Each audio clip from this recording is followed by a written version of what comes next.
Moreh Da Leiba Eastern Science School gi Jingha Faakhre loinana potlam kaya Hurankhre haina MCM na fongdorakli. BSF ki camp school aduda lairingai matamnadi potlam sing huranba ngamkhidabani adum oinamak BSF chatkibadagi Jingha fauba fakpa haukhre.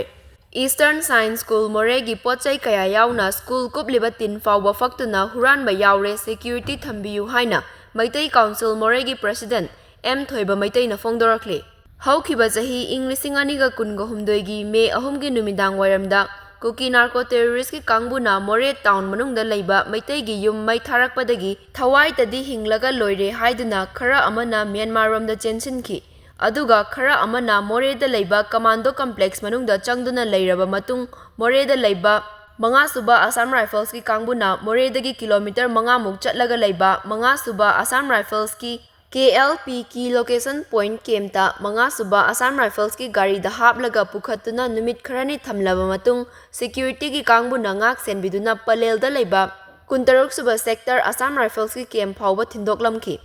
Hauzik Moreh gi Maitai sing Manipur gi tongan ma district sing da hangliba relief camp sing da changjafam nauduna leirakpa chahi ama henlakle.